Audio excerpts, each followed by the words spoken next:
Hello बच्चों, let's read the question. Coaxial cables are normally operated below option A 18 GHz, option B 18 kHz, option C 18 MHz, option D 18 THz. की concept जो हम use करेंगे that will be coaxial cable is one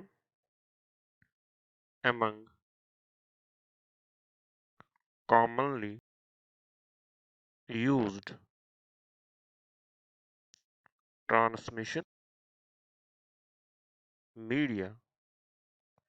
अगर हम बाकी देखें जो commonly हम यूज करते हैं ऑप्टिकल फाइबर है, फ्री स्पेस है। नाउ मूविंग टू आंसर, जो कोएक्सियल केबल्स हैं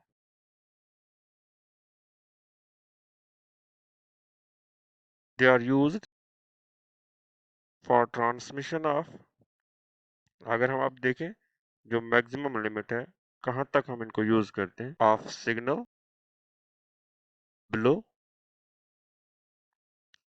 18 गीगाहर्ट्ज। 18 गीगाहर्ट्ज तक हम कोएक्सियल केबल में ट्रांसमिशन कर सकते हैं, लेकिन जो मोस्ट कॉमनली यूज करते हैं that is 750 megahertz. So the answer for this question will be option A. Hope you understand the question. Best of luck.